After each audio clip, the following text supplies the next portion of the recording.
సంకల్పము చొప్పున తన చిత్తమును గూర్చిన మర్మం మనకు తెలియజేసి, తర్వాత 10వ వచనం, ఆ సంకల్పమును బట్టి ఆయన పరలోకంలో ఉన్నవే గాని భూమి మీద ఉన్నవే గాని సమస్తమును క్రీస్తునందు సమకూర్చవలనని తనలో తాను నిర్ణయించుకొనెను.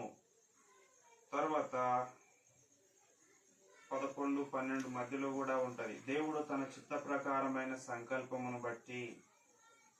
ఈ విధంగా చూస్తూ ఉంటే సంకల్పము సంకల్పము అనే మాట 3 సార్లు 4 సార్లు మనం చదివినాం. దేవుడు తన సంకల్పము మానవుల మధ్యలో నివసించాలని. అయితే ఆ సంకల్పమును ఎప్పుడు నెరవేర్చుకున్నాడు? కాలము సంపూర్ణమైంది. ఒక సమయం వచ్చినప్పుడు తన కుమారుడైన యేసుక్రీస్తు ప్రభు ద్వారా మరి భూలోకంలో ఉన్న వారిని, పరలోకంలో ఉన్న వారందరినీ సమకూర్చి వారి మధ్యలో తాను నివసించాలని ఆయన ఒక సంకల్పము కలిగి ఉండి ఆ సంకల్పమును బట్టి క్రీస్తును ఈ లోకానికి పంపినాడు. ఆ సంకల్పము చొప్పుననే మరి యేసుక్రీస్తునందు విశ్వాసం ఉంచి 13వ వచనం 13, మీరు సత్యవాక్యమును అనగా మీ రక్షణ సువార్తను విని క్రీస్తునందు విశ్వాసం ఉంచి వాగ్దానము చేయబడ్డ ఆత్మచేత ముద్రించబడితిరి. చాలు. మరి ఆ సంకల్పాన్ని బట్టే యేసుక్రీస్తు ప్రభునందు విశ్వాసం ఉంచిన మనము మరి ఆయన సంకల్పంలోనికి వచ్చిన. ఇక్కడ రాయబడ్డది దేవుని ఆత్మచేత ముద్రించబడితిరి. దీని అర్థం ఏంటంటే దేవుడు ఆత్మ, ఆయన ఆత్మచేత ముద్రించబడము, అదే సమయంలో ఆయన ఆత్మ మనలో నివసించడం అని కూడా మనం అర్థం చేసుకోవాలి. కాబట్టి దేవుడు మానవుల మధ్యలో నివసించాలని ఆయన నిత్య సంకల్పము నెరవేర్చుకునేదానికి మరి మధ్యలో ఎంతో ఆటంకం కలిగించినప్పటికీ దేవుడు యేసుక్రీస్తు ప్రభు ద్వారా తన నిత్య సంకల్పాన్ని నెరవేర్చుకునేదానికి ఈ లోకానికి పంపినాడు. ఆయన యందు విశ్వాసం ఉంచిన మనము దేవుని ఆత్మచేత ముద్రించబడ్డ, పూర్వము వాగ్దానము చేయబడ్డ ప్రకారం. కాబట్టి ఇక్కడ నేను ఈ విషయాలన్నీ ఎందుకు జ్ఞాపకం చేస్తున్నానంటే దేవుని యొక్క నిత్యమైన సంకల్పం ఒకటి ఉంది. ఆ సంకల్పము ప్రకారము మనము దేవునితో కలిసి సహవాసం చేయాలని, ఆయన మన మధ్యలో నివసించాలని మనలను ఆయన ఒక నివాస స్థలంగా కనుక్కుంటున్నాడు. అదే మనము మత్తయి సువార్త 16:18లో మనం చూస్తా ఉన్నాము, నా సంఘమును నేను కట్టుదును. కాబట్టి దేవుడు తను నివసించేదానికి మరి ఒక నివాసాన్ని, అంటే సజీవమైన మందిరాన్ని, సంఘమును ఆయన కడుతున్నాడు. ప్రియమైన వాళ్ళారా, నా సంఘమును నేను కట్టుదును అని చెప్పినాడు. యేసుక్రీస్తు ప్రభువే తాను నివాసం ఉండేదానికి ఆయన సంఘాన్ని కడుతూ ఉన్నాడు. అది సజీవమైన సంఘం. అది దాని అర్థం ఏమిటంటే మనల్ని సిద్ధపరుస్తున్నాడు. మన హృదయంలో, మన అంతరంగంలో నివసించడానికి మనల్ని సిద్ధపరుస్తున్నాడు. కాబట్టి మనల్ని సిద్ధపరచడము అంటే అర్థం ఏమిటంటే మనము వాస్తవానికి దేవుడు నివసించేదానికి తగిన రీతిగా మనము లేము అని మనం అర్థం చేసుకోవాలి. దేవుడు నివసించేదానికి తగిన రీతిగా లేము అంటే అర్థం ఏంటంటే దేవుడు మన హృదయంలో, మన జీవితంలో నివసించకుండా మనకు దేవునికి ఆలోచనకు భిన్నమైన సంగతులు, దేవుని స్వభావానికి వేరైన సంగతులు, ఇవన్నీ దేవునికి వ్యతిరేకమైన సంగతులు, అవన్నీ మనము కలిగి ఉన్నాం. అవి యేసుక్రీస్తు ప్రభు మన హృదయంలో, మన జీవితంలోనికి వచ్చుట ద్వారా ఒక్కొక్కటిగా అవి మార్చబడుతూ ఉన్నాయి. ఆయన మన అంతరంగంలో మనలో నివసించి, తీతుకు రాసిన పత్రిక 3వ అధ్యాయంలో రాయబడ్డ ప్రకారము ఆ పరిశుద్ధాత్మ మనకు నూతన స్వభావం కలుగజేస్తున్నాడు. మరి అంతేకాదు, ఇంకా మన జీవితంలో మనలను ఆయన తాను కోరిన రీతిగా మన స్వభావాన్ని, లేకపోతే మన జీవితాన్ని ఆయన కడతా ఉన్నాడు. ఎట్లా కడతా ఉన్నాడు మరి అంటే ఆయన తన వాక్యము ద్వారా మనలో ఆ కార్యాన్ని చేస్తా ఉన్నాడు. తన ఆత్మ ద్వారా మనలో ఆ కార్యాన్ని చేస్తా ఉన్నాడు. ఒక మాటలో చెప్పాలంటే ఆయన మన జీవితాలను ఆయన తనకు అనుకూలంగా మలుచుకుంటున్నాడు. ఆయన మనతో సహవాసం చేసేదానికి, మన మధ్యలో నివసించేదానికి అనుకూలంగా మన జీవితాలను ఆయన మలుచుకుంటున్నాడు. కాబట్టి ఇక నేను జ్ఞాపకం చేయాలనుకున్న తలంపు ఏంటంటే, దేవుడు మనలను తనకు అనుకూలంగా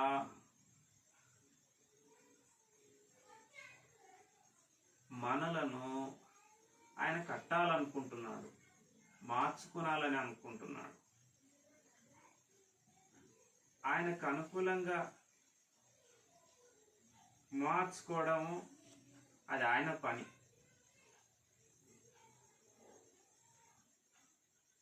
దేవుడు ఇంటిని కట్టుకుంటున్నాడు, శాంతిరాజు ఇల్లు కట్టుచున్నాడు, మానవ హస్తము అందుండదు. దీని అర్థం ఏంటంటే, మనుషులకు తెలియదు ఏం చేస్తున్నారో తెలియదు, కానీ తెలియకుండానే మనుషులతో కొన్ని పనులు కూడా చేసుకుంటాడు. ఒకానొక సమయంలో ఆయన మరి ఒక రాజును మరి చంపాలని, అంటే ఆయన నా యుద్ధంలో చంపాలని ఉద్దేశం కలిగి ఉంటాడు. అయితే ఆ రాజు ఆ ప్రవక్త ముందే చెప్తాడు, నువ్వు యుద్ధానికి పోతున్నావు కానీ నువ్వు క్షేమంగా తిరిగి వస్తే నాతో దేవుడు పలికించలేదు అని చెప్తాడు. అయితే ఎట్లా నేను చచ్చిపోతానో చూస్తా అని చెప్పేసి మారు వేషం వేసుకొని యెహోషాపాతు రాజుకు, ఆహాజ్ ఆయన పేరు, యెహోషాపాతు రాజుకు రాజు అట్లనే పోమంటాడు, తానేమో మారు వేషం వేసుకొని పోతాడు. అయితే ఆ యుద్ధంలో ఎవడో ఒకడు గురి చూడకనే బాణం వదిలితే అది ఈ రాజుకు వచ్చి తాకుతుంది. ఎందుకు గురి చూడకుండా బాణం వదిలిండో మనకు తెలియదు. అది దేవుని సంకల్పం నెరవేర్చడానికి దేవుడు ఎవరిని ఏ విధంగా వాడుకుంటాడో తెలియదు. కాబట్టి దేవుడు తన సంఘాన్ని కడతాడు. అయితే విషయం ఏంటంటే, సంఘ ప్రారంభానికి వచ్చిన మనము జ్ఞాపకం చేసుకుంటున్న విషయం ఏంటంటే, దేవుడు కొన్ని దినాల కొరకు కాదు, నిత్యత్వం కొరకై ఏదో ఒకటి ఆయన మనలో చేయబోతా ఉన్నాడు. అయితే నువ్వు నేను మరి మనం ఏం చేయాలా?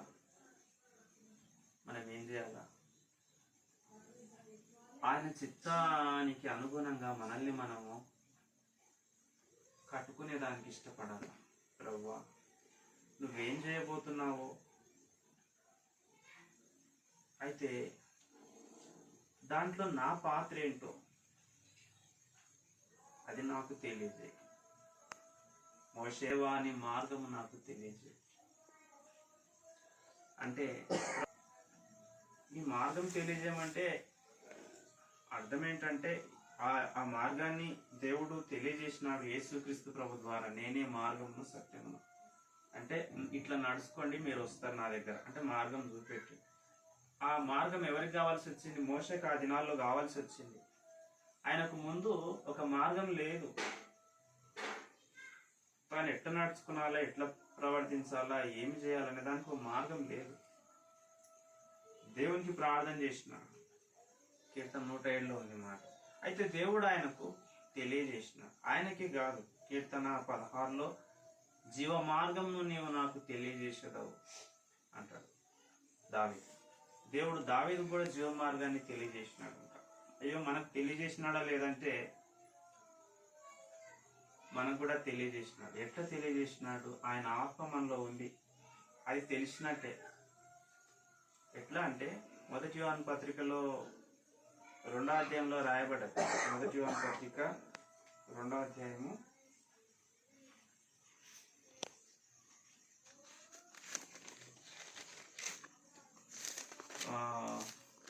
27. ఆయన వల్ల మీరు పొందిన అభిషేకం అంటే ఆత్మ మీలో నిలిచున్నది కనుక ఎవడు మీకు బోధింపనక్కర్లేదు. ఆయన ఇచ్చిన అభిషేకం సత్యమే కానీ అబద్ధం కాదు. అది అన్నిటిని గురించి మీకు బోధించుతున్న ప్రకారము, ఆయన మీకు బోధించిన ప్రకారముగా ఆయనలో మీరు నిలుచున్నారు. అంటే దేవుని ఆత్మ మనకు బోధిస్తా ఉన్నది. అంటే అర్థం ఏంటి? ఏం బోధిస్తా ఉన్నాడు? ఏ విధంగా జీవించాలి, ఏ విధంగా నడుచుకోవాలా అంటే మార్గాన్ని మనకు బోధిస్తా ఉన్నాడు. కాబట్టి జీవ మార్గాన్ని నాకు తెలియజేసినావని దావీదు అన్నాడు. అయితే ఆ మార్గాన్ని ఎవరికి తెలియజేసినాడు అంటే నీకు నాకు కూడా తెలియజేసినాడు. ఆయన ఆత్మ ఎవరైతే కలిగి ఉన్నారో వారందరికీ ఆయన మార్గాన్ని తెలియజేసినాడు. సరే, దేవుడు ఆయన ఏదో ఒకటి మన జీవితంలో చేస్తూ ఉన్నారు. అంతేకాదు మన ద్వారా చేస్తూ ఉన్నారు. అదే సంఘంలో జరిగే పరిచర్య. సంఘంలో జరిగే పరిచర్య ద్వారా దేవుడు మనలను, మన జీవితాలను తనకు నివాసయోగ్యంగా కట్టుకుంటున్నాడు. అంతేకాదు చదవండి, ఎఫెసీయులకు రాసిన పత్రిక 1వ అధ్యాయం.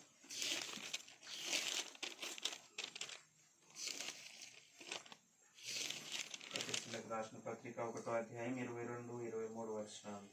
మరియు సమస్తమును ఆయన పాదముల క్రింద ఉంచి సమస్తము పైని ఆయనను సంఘమునకు శిరస్సుగా నియమించను.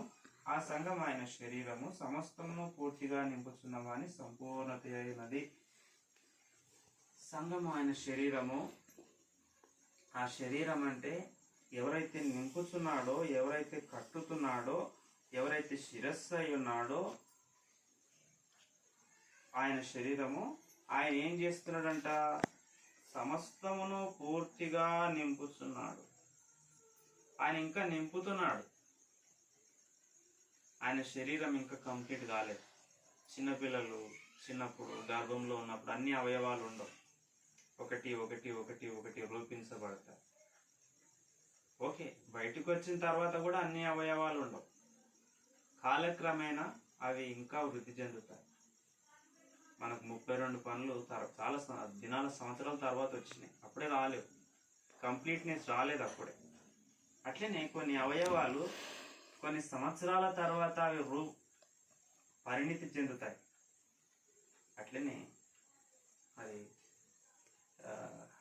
యేసుక్రీస్తు ప్రభువారు సంఘాన్ని నింపుతున్నారు.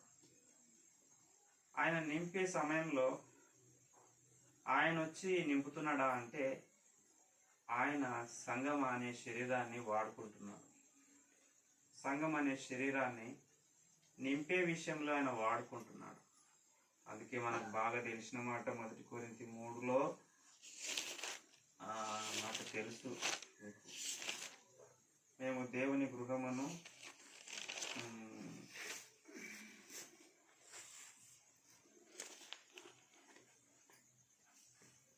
3:9 మేము దేవుని జత పనివారమై ఉన్నాము, మీరు దేవుని వ్యవసాయమును దేవుని గృహమును. జత పనివారమైన ఎవరు జత పనివారు? మేము అంటున్నాడు. ఆయన ఒక్కడేనా? కాదు. 12వ వచనం. 12 ప్రతివాడు అనే మాట ఎక్కడుంది? 10వ వచనం లాస్ట్ భాగంలో. దేవుడు నాకు అనుగ్రహించిన కృప చొప్పున నేను నేర్పరి అయిన శిల్పకారుని వలె పునాది వేస్తిని, మరి ఒకడు దాని మీద కట్టుచున్నాడు. ప్రతి వాడును దాని మీద ఎలా కట్టుచున్నాడో జాగ్రత్తగా చూసుకున్నాడు. ప్రతి వారికి కట్టే దాంట్లో భాగస్వామ్యం ఇవ్వబడ్డది. కాబట్టి మనల్ని కడుతున్నాడు, మనతోనే కడుతున్నాడు. కాబట్టి ప్రియమైన వాళ్ళారా, మనము సంఘముగా మనం ఈ సంగతిని, సత్యాన్ని మనం ఎరగాలి. దేవుడు తన ఉద్దేశాలు మన జీవితంలో, తన సంకల్పం మన జీవితంలో నెరవేర్చుకునేదానికి మనల్ని కడతా ఉన్నాడు. మన అంతరంగాన్ని ఆయన సిద్ధపరచుకుంటున్నాడు. కట్టడం అంటే మన అంతరంగాన్ని సిద్ధపరచుకుంటున్నాడు. మన అంతరంగంలో ఆయనకు యోగ్యంగా, ఆయన మన మధ్యలో ఉండేదానికి యోగ్యంగా మార్చుకుంటున్నాడు. కొన్ని వెంటనే మనకు పోకపోతే దానికి లాంగ్ అంటే దీర్ఘకాలంగా దాని మీద పనిచేస్తూనే ఉంటాడు.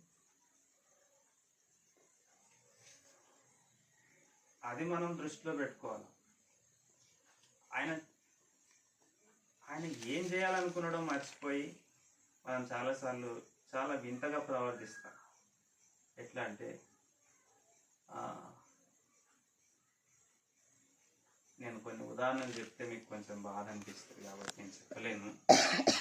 విషయం ఏంటంటే మన జీవితంలో, మన నిత్య జీవితంలో దేవుని బిడ్డలైన వారు ఏదైతే చేస్తున్నారో, ఏదైతే చేయాలని దేవుడు నియమించిందో అవన్నీ కూడా మన అంతరంగ పురుషుని సిద్ధపరచడం కోసమే.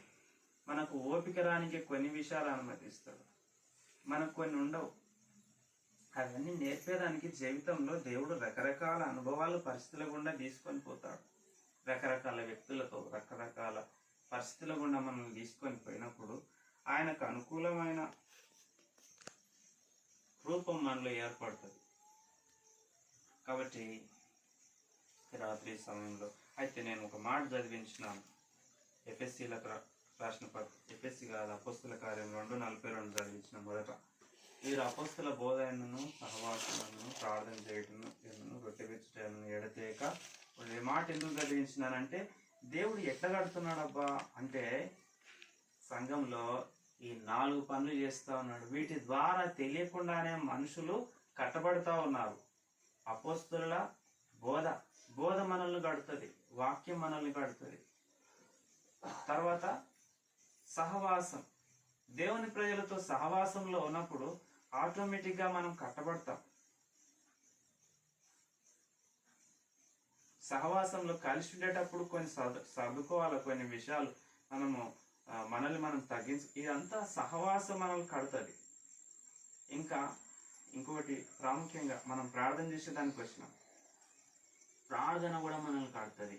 ఇంకొకటి రొట్టె విరుచుట, ప్రభు బలలో పాల్గొనడం. ఇది మనకు బాగా తెలుసు. ప్రభు బలలో పాల్గొందుట ద్వారా మన జీవితాన్ని మనం సరి చేసుకుంటూ ప్రభుత్వం మనం సాగిపోతా ఉన్నాం. ఈ 4 కూడా మనల్ని కట్టేదానికి దేవుడు సంఘంలో పెట్టిన ప్రక్రియలు. ఇవి లేకుండా మనం కట్టబడలేదు. చాలా మంది ఆదివారం వచ్చి అయిపోయింది మేము అనుకుంటున్నారు. కాదు, వాళ్ళు ఆత్మీయంగా ఏమంటారు, ఎదగని పిల్లల్లాగానే ఉంటారు. వాళ్ళు అంతే, ఎదగరు. చూడండి, భౌతికంగా మనం చాలా జాగ్రత్తలు తీసుకుంటాం. మనం ఆత్మీయంగా ఎదిగేదానికి పిల్లల కోసము అన్ని కరెక్ట్గా ఉండాలని మనం చూసుకుంటాం.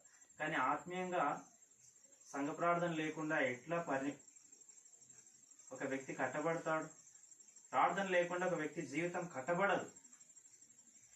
అది ఎంతో నష్టం. కాబట్టి మనము ఈ విషయంలో జాగ్రత్త పడాలి. కాబట్టి దేవుడు మనల్ని కట్టేదానికి ఈ 4 చాలా ప్రాముఖ్యంగా వాడుకుంటున్నాడు. అపోస్తుల బోధ, సహవాసం.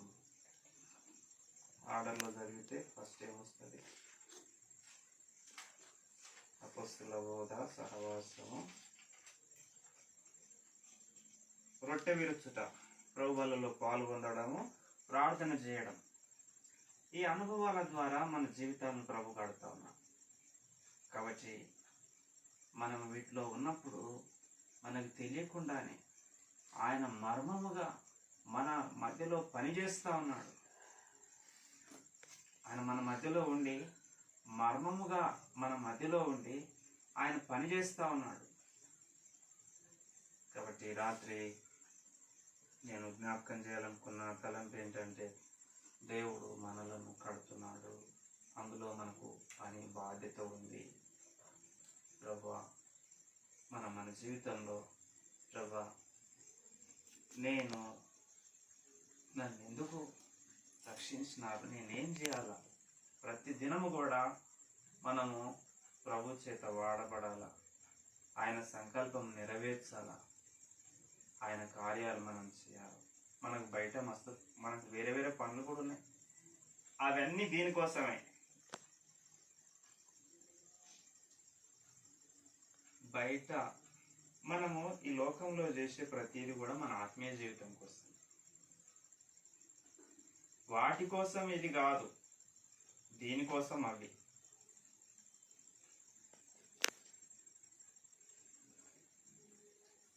కాబట్టి లోకంలో మనుషులు అట్లా చేస్తున్నారు, ఇట్లా చేస్తున్నారు, అట్లా డెవలప్ అవుతున్నారు, ఎట్లా డెవలప్ అయ్యి ఏం చేసుకోనికి?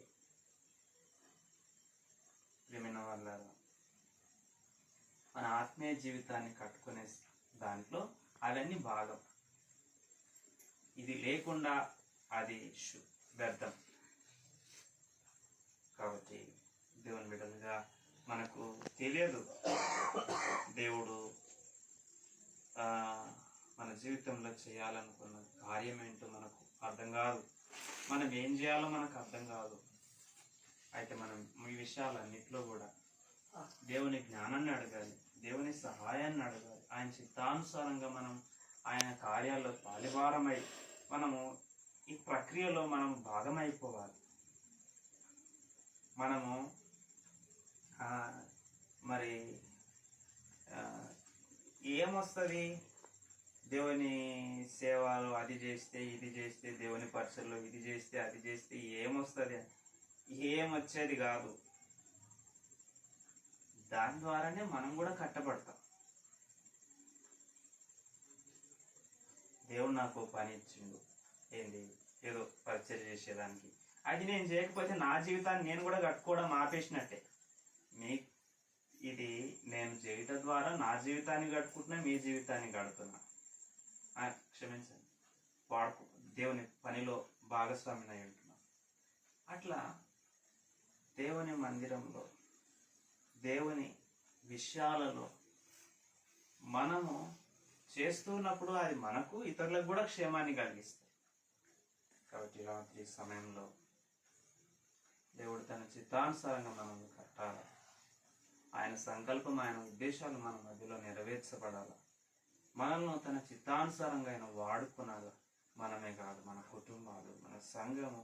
ఆ విధంగా ఇది ఒక యూనిట్. ఈ యూనిట్లో మనం ఉన్నాం. ఈ యూనిట్లో ఎక్కడ లోపం ఉన్నాం? మన అందరి లోపమే.